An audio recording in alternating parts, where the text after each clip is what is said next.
Good morning, friends. It's Monday the 16th, and I've got to say, the 14th was one for the books. Millions protesting for no King's Day, and at the exact same time, D.C. rolls out tanks and jets, robot dogs, full-on military hardware for the biggest peacetime parade in over 30 years. You can't make this up. Welcome to America 2025. This is Pardon the Curiosity.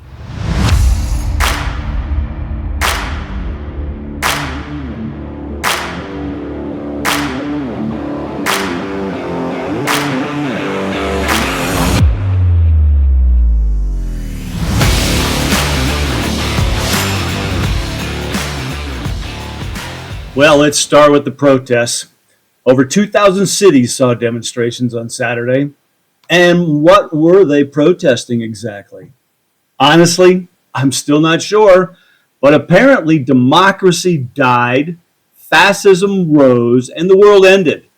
All while folks held signs and danced for TikTok. But hey, shout out to all the folks who showed up and waved those signs, because guess what? I woke up Sunday and there still was no king. Mission accomplished. But now let's talk about the parade. Same day, different vibe. It was the U.S. Army's 250th birthday and President Trump's 79th. And he threw one hell of a celebration. Like 6,600 troops, 150 military vehicles, 50 aircraft, an M1 Abrams tank all rumbling through Constitution Avenue, and yes, even robot dogs. Some folks whined that it looked like a dictator's dream day. I say, nonsense.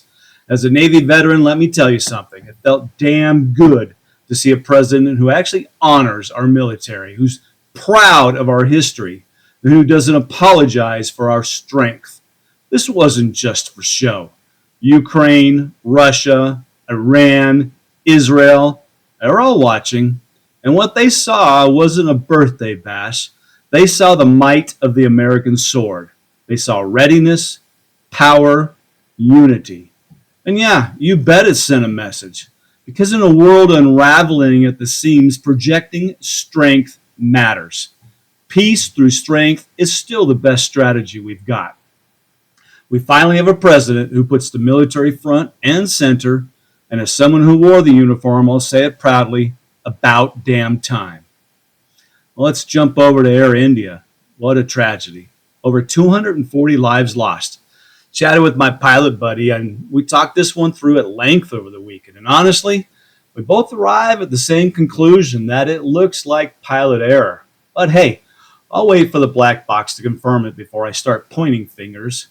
But for the record, I'm not buying what they're selling about a mechanical-only spin. And then sadly, we had another shooting. This one up in Minnesota. Tragic. No way around that. And right on cue, within minutes, media jumps in with MAGA violence. Except, turns out it wasn't MAGA. There was a left-wing extremist with ties to the governor who went off the rails. Yeah, nothing says unity like immediately blaming your political opponents before the facts are even known. And hey, remember those tariffs that were supposedly going to destroy the economy? Yeah, well, the U.S. just pulled in $15.9 billion in tariff revenue last month alone. That's billion, yep, with a B. It's not saying tariffs are perfect, but it turns out America first isn't such a bad deal when the Treasury's filling up and the critics go conveniently silent. Well, before I go, I'd be remiss if I didn't mention the Israel-Iran situation heating up. Missile strikes, drone attacks, tourist evacuation. That whole region's a powder keg. But here's the truth nobody in D.C. wants to say out loud. That's not our war. These two have been locked in some version of this conflict since the dawn of recorded history. We can't fix it. We don't need to fund it.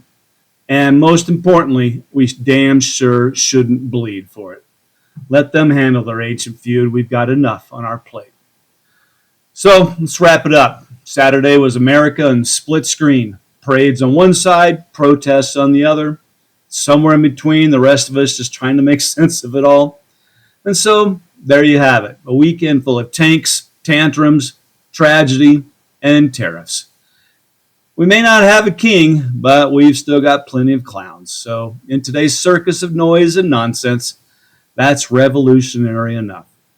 So, your turn. What did you think of Saturday? Was the parade a flex or a farce? Are the tariffs working? Should we stay out of the Middle East? Drop me a comment, hit me up, or shout it into your steering wheel. I'll feel the energy either way. Until next time, stay sharp, stay curious, and as always, think on your own accord. This is Pardon the Curiosity.